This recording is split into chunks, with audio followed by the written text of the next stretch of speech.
다시 이제 목회하는 그런 심정을 갖고 대하게 됐습니다. 한 20년, 26년이니까 20년, 한 30년 가까이 되네요. 30년 이제 날마다 성경을 이제 통독을 하고 늘 지냈었습니다. 네? 어느 날 이 본문을 읽는데 성령 하나님께서 저에게 뭘 봐? 그런 음성을 주시면서 야 이놈아 지금 네가 읽는 게 너 자신에 대한 이야기 아니냐? 너 예수를 몇 년 믿었어? 신학 공부를 몇 년이나 했어? 라는 어떤 음성이 들려왔습니다. 이 여자는 12해를 혈류증을 앓고 있었어요. 유대인들의 습관에 따르면 12년 동안이나 혈류증을 앓는다. 그러면 하나님의 진노로 여겼습니다. 사람은 살아가면서 아플 수 있죠. 아프면 또 곧 낫기도 합니다. 가난한 집에 사람이 아프면은요, 서기관이나 제사장이나 이런 사람들이 찾아가서 기도도 해주고 그래서 은혜를 보기도 하고 때로는 이름 없는 선지자가 그의 집에 방문해서 기도를 해주고 그다음에 또 은혜를 보기도 합니다. 그러다 보니까 근데 이 여자는 12년 동안 알았으니까 얼마나 많은 사람들을 만났을까요? 그런데 본문에서는 딱 한마디로 얘기합니다. 12년을 기다렸다. 기다렸다. 12년 동안 이 여자가 아플 때 얼마나 많은 사람들이 이 집에 드나들었을까요? 그런데 그것을 대해서 한마디로 딱 썼어요. 기다렸다. 여러분 예수를 몇 년 믿으셨습니까? 김혜숙 전도사님 몇 년 믿으셨습니까? 스스로에게 답해 보세요. 몇 년 믿으셨어요? 몇 년을 믿으셨는데 믿고 난 결과가 지금 어떻겠습니까? 복음을 만났습니까? 예수를 영접했습니까? 탐욕에 지친 목회자들에게 영혼을 빼앗기고 탐욕으로 자기 얼굴을 위장한 목회자에게 가진 돈을 빼앗기고 장로 300만 원, 권사 200만 원, 그것이 1970년대에 제가 어렸을 때 경험한 한국교회의 모습이었습니다. 한국교회가 오늘 이렇게 바빠져가고 있는 것은 그 당시의 선배들의 그러한 행태가 온 거라고 여깁니다. 제가 알기만 해도 이 동네에 있는 어떤 교회는 장로가 되면 500만 원을 냈습니다. 그래서 그분이 저하고 고민을 하면서 목사 아무래도 나도 이 교회 그만두고 옮겨야겠어. 근데 목사는 교회 안 해. 목사가 교회하면 내가 올 거야. 이 동네에 있는 오래된 우리 합동측의 큰 교회였습니다. 이러한 풍조 속에서 우리가 살아가고 있습니다. 이 여자는 12회를 혈류증으로 그렇게 고생을 하며 지냈는데 여러분 이 여인에게 하나님의 은혜가 임하게 됩니다. 어떻게 해요? 12회를 혈류증으로 고생하고 있으니까 사람들의 눈에는 죄인이라고 그래서 죄인으로 정죄를 받고 그렇게 지냅니다. 죄인에게는 당연히 소망이 없어요. 그렇죠? 그 죄인이 이제 기쁨을 대하게 되는 순간을 맞이합니다. 27절 말씀해 보니까 예수의 소문을 들었다고 했습니다. 소문은 복음으로 인도할 줄로 믿습니다. 아멘. 소문은 우리의 영혼을 죽음에서 생명으로 인도하는 그런 기회가 된다고 생각을 합니다. 이 여인이 12회를 고생을 하면서 온갖 말을 다 들었을 텐데요. 예수에 대한 소문, 예수께서 병을 고쳐주신다는 그런 이야기를 듣자 이 여인의 심정에 마음이 생겼습니다. 무슨 마음? 예수님에 대한 마음. 예수님께로 가고 싶다는 마음. 자기의 마음에 예수님이 온 거예요. 그것은 더 나름대로 해석을 할 때 절망에 처해 있는 인생에게 하나님께서 구원의 복음을 주시려고 예수를 접촉하도록 하신 줄로 믿습니다.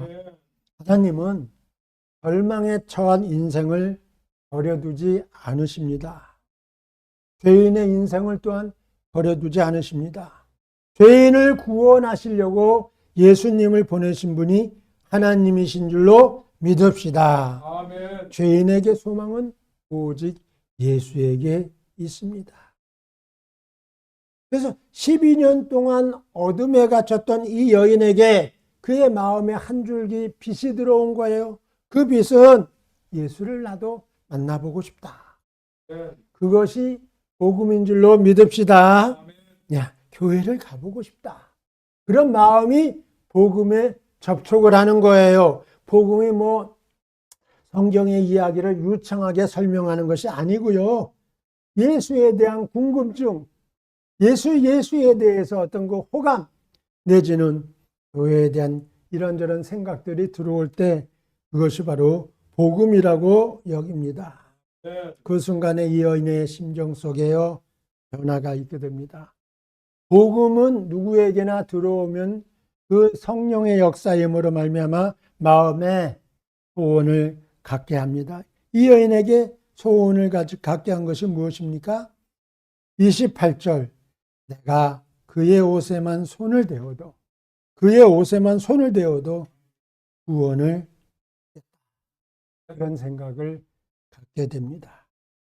그래서 여인이 예수님께로 가려고 하는데 사람들이 워낙 많은 거예요. 그렇게 많을 수가 없어요. 그런데 이 여인의 입장에서는 오히려 좋습니다. 자기가 12회를 혈류증 앓는 동안에 동네방네 다 소문났는데 소문난 자기 얼굴만 이렇게 헝겊으로 가리고 예수님 만나러 가는데 누가 자기를 알아보겠어요? 누가 자기를 알기나 하겠어요? 그것이 어쩌면 이 여인에게 더 마음을 편하게 해서 예수님을 가까이 하게 됩니다. 가까이 가서 옷자락에다가 자기 손을 대었습니다. 무엇입니까? 나는요, 성경을 읽다가 이 부분에서 제가 눈물이 막 났습니다.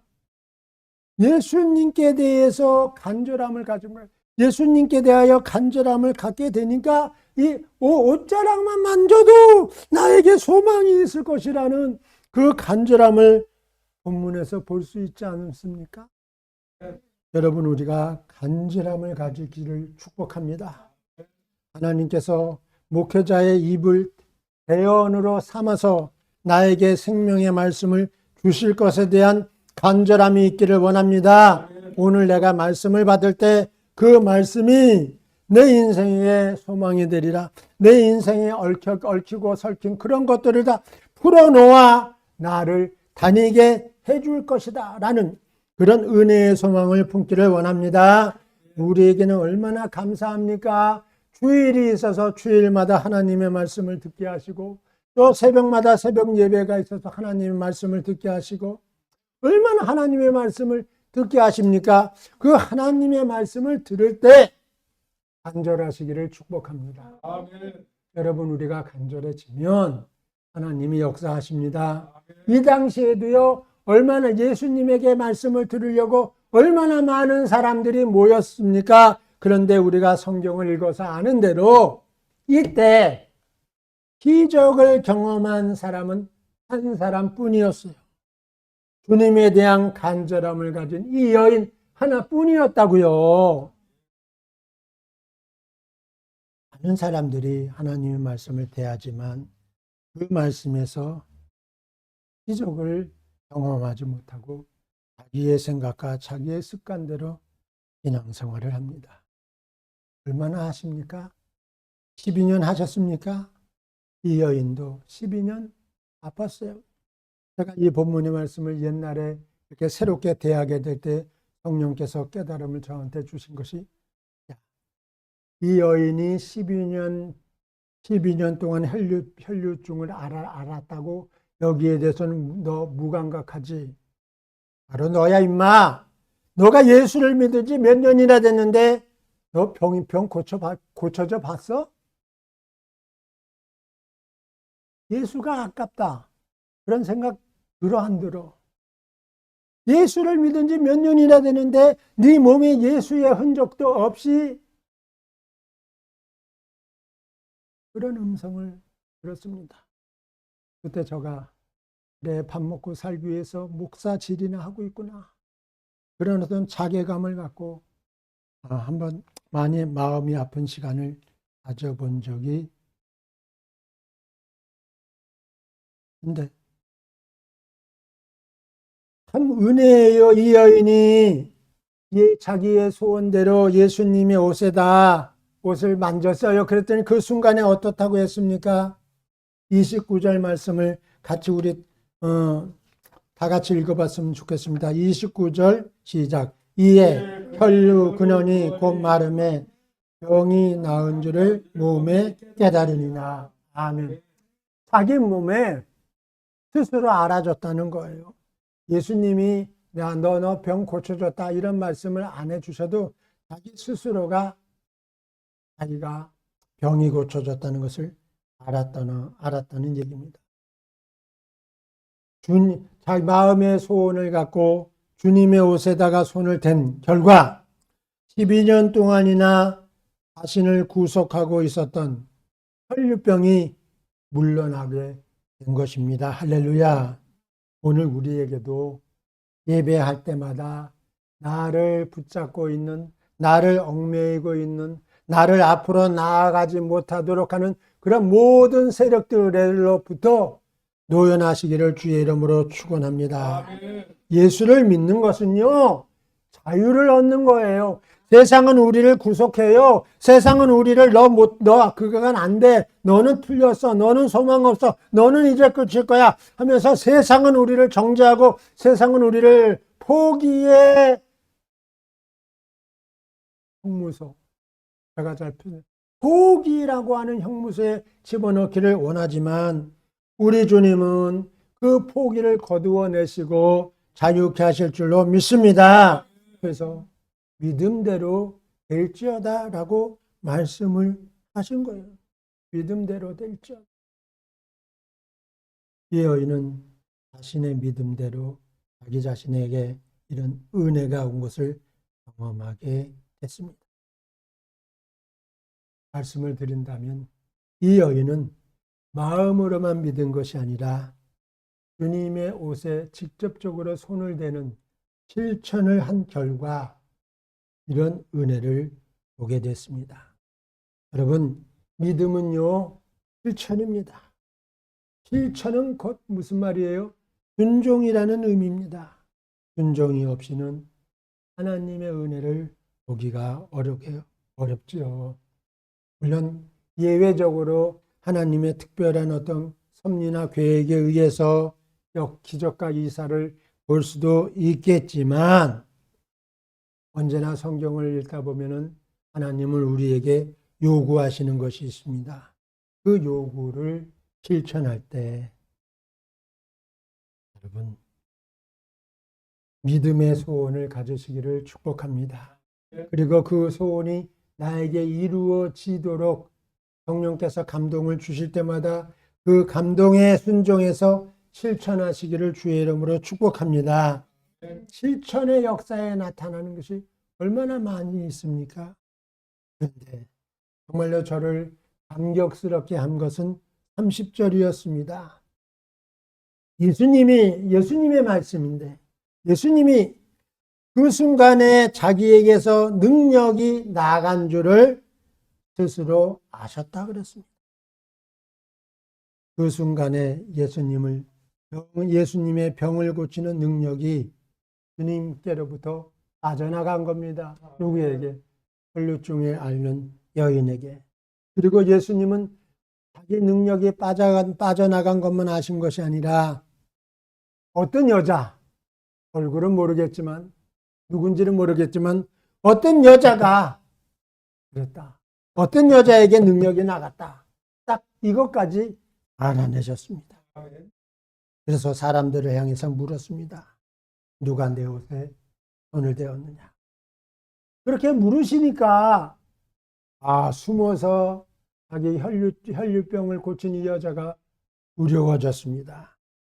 그래가지고 주님 앞에 나와서 엎드려가지고 모든 말씀을 다 드렸다고 했습니다. 여러분, 예수님은 지금 누구를 만났다고 생각하십니까? 죄인을 만나셨어요. 당시에 사람들이 죄인이라고 판정을 했고 이제 죄인에게 소망이 없다 이렇게 판정을 내린 그를 만나셨습니다.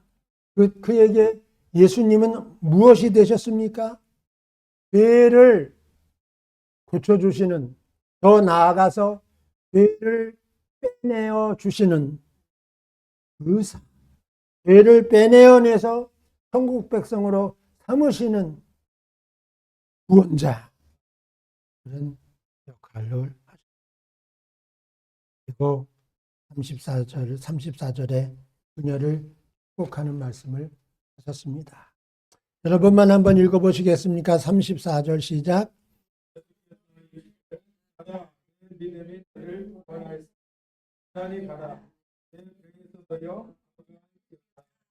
아멘. 본문은 결론적으로 한마디라고 저는 깨달았습니다. 예수님이 누구이신지를 이 성경을 읽는 독자들에게 알려주시려는 하나님의 의도, 이렇게 생각을 했습니다. 오늘 본문의 말씀에서 혈류증으로 12년을 앓게 했던 여자를 고쳐주신 주님이라면 나의 인생 문제도 해결해 주실 수 있는 주님이시라고 고백하시기를 원합니다. 아멘. 지금 나에게 경제적으로 돈 문제에 얽혀 있습니까? 그 문제를 능히 해결해 주실 수 있는 분이라고 믿으십시다. 아멘. 지금 나에게 세상을 살면서 여러 가지 일들로 말미암아 나를 구속하고 있는 이런 상황에 놓여 있다고 생각하십니까? 나를 묶고 있는 사단의 세력들을 물리쳐 내주실 수 있는 분이라는 사실을 믿으십시다. 하나님께서 성경을 우리에게 주신 까닭이 무엇이겠어요? 예수를 만나라고 하신 줄로 믿습니다. 오늘 저도 그렇고 저도 다시금 본문 말씀을 전하면서 나에게 각오를 세웠게 하고 여러분도 그렇습니다. 무엇을 말씀드리고 싶으냐면 주님께 간절합시다. 아멘. 주님은 간절해야 돼요. 간절한 나의 대상으로 삼으십시다. 위로우신 아버지 하나님 감사합니다. 혈루증으로 세상 사람들에게 고통을 받고 있던 여인에게 주님이 자유를 선포해 주셨습니다. 오늘 제가 저의 삶의 모습에서 얼마나 많이 힘든지요. 이 힘든 시간을 주님 저를 붙들어 주실 것을 간절히 기도합니다. 우리 모두를 붙들어 주실 것을 간절히 기도합니다. 아멘. 믿음대로 되리라고 하는 말씀을 저희들도 듣게 하여 주옵소서. 예수님의 이름으로 기도합니다. 아멘.